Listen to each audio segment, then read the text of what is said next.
जय हिंद, नमस्ते। मैं हरिंदर फौजी पिछले लगभग 1.5 महीनों से मैं आप लोगों के बीच में नहीं आ पा रहा था। इस बीच में बहुत सारी घटनाएं हुई हैं जिससे हमारा देश बहुत स्तब्ध रहा। जैसे पहलगाम हमला हो गया, आतंकी हमला जो पहलगाम में हुआ, जिसके बाद ऑपरेशन सिंदूर चलाया गया। ऐसे तमाम न जाने बहुत सारी एक्टिविटी हुई है।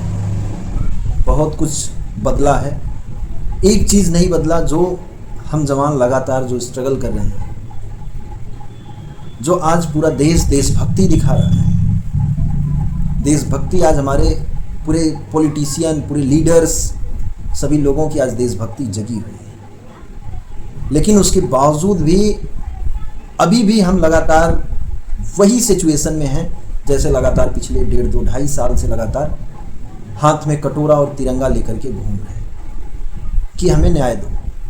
यही कटोरा लेकर के 9 मार्च 2024 को जो आज नेता प्रतिपक्ष हैं, नेता विपक्ष, लीडर ऑफ अपोजिशन कहे जाने वाले राहुल गांधी जी के मंच पे यही कटोरा लेकर के न्याय की भीख मांगा था। लेकिन मजाल कि हमारे देश का सिस्टम, हमारे देश के नेता, हमारे देश के मंत्री अगर शायद हमारी इस पीड़ा को सुन लेते। मैं उस मंच से भी कहा था कि सर, अगर ऐसी स्कीम, ऐसी व्यवस्थाएं लाई गई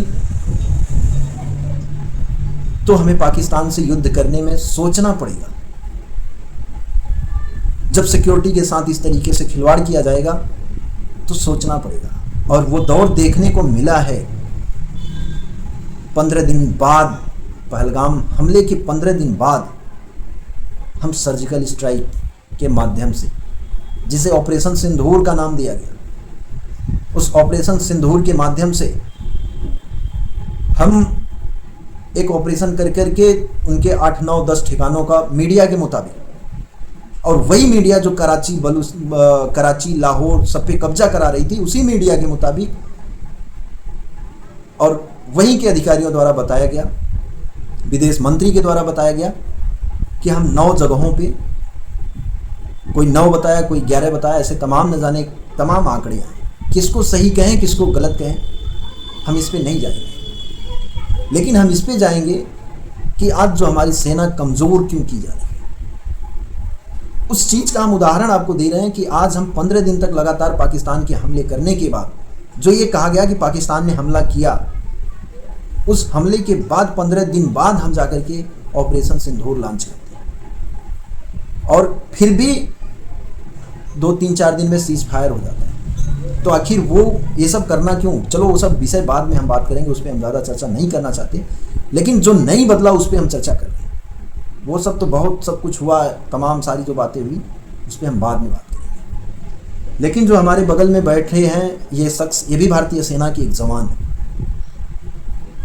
और लगातार ऐसे न जाने कितने जवानों को मैं सामने रखा हूँ, दिखाया हूँ और लगातार उसी न्याय की लड़ाई लड़ रहा हूँ कि हम भारतीय सेना में बड़े बड़े अधिकारियों की, मैडमों के अंडरगारमेंट्स धुलने सेना में नहीं जाते। ये वर्दी इसलिए नहीं पहनते कि हम उनका अंडरगारमेंट्स धुलें। बहुत साफ और सरल शब्दों में कह रहा हूँ, हम ट्रे उठाने नहीं जाते, हम कपड़े धुलने नहीं जाते उनका, हम वेटर ड्यूटी करने नहीं जाते। लेकिन दुर्भाग्य है कि पिछले 2-2.5 साल से लगातार घूम रहे हैं, सभी के पास यह हाथ में कटोरा लेकर के न्याय मांग रहे हैं कि महोदय, हमारी सेनाएं, हम लोगों को कमज़ोर किया जा रहा है, सिर्फ डिसिप्लिन के नाम पे हम लोगों को सताया जा रहा है, हम लोगों को पीड़ित किया जा रहा है। और ये जीता जागता पुख्ता प्रमाण देता हूँ और लगातार दे रहा हूँ। ये जो मेरे बगल में बैठे हैं ये भी भारतीय सेना की एक जवान है और ये भी उसी समस्याओं से जूझ रहे हैं। ये ईएमई के हैं, सेना में बहुत सारे वो बना रखे हैं अलग अलग रेजिमेंट्स, जो ये तमाम सारी अंदर की चीज़ें हैं, उस पर हम ज़्यादा डिटेल में बात नहीं करेंगे। लेकिन इनका ये मेरे हाथ में जो आइडेंटिटी कार्ड होता है, जो पहचान पत्र हमारा होता है, वो हमारे हाथ में है, जिसको मैं सिक्योरिटी रीजन की वजह से मैं इसको पब्लिश नहीं कर सकता। लेकिन फिर भी मैं आपको ऐसे थोड़ा सा ऐसे दिखा रहा हूँ कि ये चीज़ अभी ये इनके हाथ में, और ये लगातार ये भी इन्हीं समस्याओं से जूझ रहे हैं। लेकिन हमारी कहीं कोई सुनता नहीं। आज भी ऑपरेशन सिंदूर में आप पता करिएगा कि कितने जवान शहीद हुए। हम मारे जाते हैं, हम सरहद पे शहीद होते हैं, हम गोलियां आगे खाते हैं, लेकिन महोदय हमारे जो बड़े बड़े जो अधिकारी बैठे हैं, जो हमारे इतनी मेहनत, इतने त्याग, इतने परिश्रम के दम पे हम ये अधिकारी और जवान में खाई नहीं पैदा कर रहे हैं, लेकिन ये अधिकारी कर रहे हैं जिन्हें सोचना चाहिए। जो कीर्ति चक्र, वीर चक्र, शौर्य चक्र सब कुछ तुम रख रहे हो, रखो तुम, हमें नहीं चाहिए, कम से कम सम्मान तो दे दो। हम आपकी मैडमों के कच्चा बनियान थोड़ी धुलने आए, हम आपके जूते थोड़ी पॉलिश करने आए। बोला ये चला आ रहा है, चला आ रहा है। अरे यार चला आ रहा है, देश आज़ाद हुई इतने दिन हो गए, तो कम से कम अब तो इन चीज़ों को ख़त्म करो। कितने न जाने जवान ऐसे इन्हीं समस्याओं की वजह से लगातार असहज महसूस कर रहे हैं। वो अपनी देशभक्ति दिखाने में असहज महसूस कर रहे हैं और घुट घुट करके किसी तरीके से अपना जीवन कोई काट रहा है। और ऐसे न जाने कितने लोग जो इस समस्याओं की वजह से अपने आप को देशभक्ति से अलग कर रहे हैं, देश सेवा से अपने आप को हटा रहे हैं। अब सोचिए कि कितने न जाने कितने पैसे इनके ऊपर खर्चा कर करके गवर्नमेंट, भारतीय सरकार, भारत की सरकार, भारत की गवर्नमेंट इन्हें तैयार की, एक सोल्जर बनाई। लेकिन उसके करीब 5-6 साल तक सेवा देने के बाद अगर ये अपने आप को वहाँ से पीछे खींच रहे हैं, तो इससे किसका लॉस हो रहा है? क्यों? क्योंकि वही लगातार वही काम कराया जा रहा है, वही लगातार बोला तुम इसीलिए हो, युद्ध नहीं लड़ रहा है, जब युद्ध लगेगा तब की तब देखी जाएगी, तुम इसीलिए हो। और आज ऑपरेशन सिंदूर में सबको पता चल गया। और ये तो शुक्र करो हमारी एयरफोर्स का, मैं धन्यवाद करता हूं, तहे दिल से नमन करता हूं। अगर एयरफोर्स ना हो तो हमारे जो अधिकारी हैं इंडियन आर्मी के, उनको उनकी औकात पता चल जाए। लेकिन एयरफोर्स में ये सहायक सिस्टम नहीं है, लेकिन अग्निवीर ला करके वहाँ पे भी हमारी सेना को कमज़ोर किया जा रहा है। ये आप लोगों को समझने की ज़रूरत है। हमें किसी राजनीतिक दल से हमें कोई लेना देना नहीं है। जो हकीकत है उस चीज़ को हम बता रहे हैं, क्योंकि ये राजनीतिक दल सिर्फ कुर्सियों की राजनीति कर रहे हैं। मैं कह रहा हूँ, ऑन कैमरे कह रहा हूँ कि अगर हो कोई माई का लाल सच्चा नेता हो, जिसे अग्निवीर से लाभ दिख रहा हो, अग्निवीर से हमारी सेना मजबूत दिख रही हो, उसे मैं ओपन चैलेंज करता हूँ, सामने बैठे बात करे, देश देखे, वो बताए अग्निवीर की अच्छाइयाँ बताएं, किस तरीके से अग्निवीर से हमारे देश को योद्धा बनाया जा सकता है। और मैं बताता हूँ कि किस तरीके से हमारी अग्निवीर से हमारी सेना, भारत की सेनाएं कमज़ोर की जा रही है। वहाँ से सिक्योरिटी को बेचा जा रहा है, सिक्योरिटी को लीक किया जा रहा है।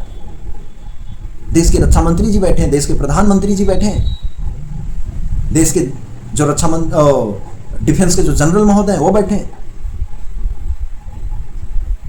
आजकल जो एक और पद है CDS महोदय का, वो भी बैठ सकते हैं। सुरक्षा सलाहकार जी बैठे, बात करें, देश को बताएं। लेकिन सिर्फ आज तिरंगा यात्रा निकाल करके सिर्फ वाहवाही, सेना के द्वारा की गई कार्रवाई पे सिर्फ अपनी अपनी चेहरे चमकाए जा रहे हैं। कोई तिरंगा यात्रा निकाल रहा है, कोई हिंद रैली, पता नहीं हिंद यात्रा क्या क्या, ऐसे ऐसे न जाने कौन कौन सी चीज़ें निकाली जा रही हैं। लेकिन ये जो हमारे बगल में बैठे हैं पलसा नरेंद्र करके यम्मी के जवान हैं,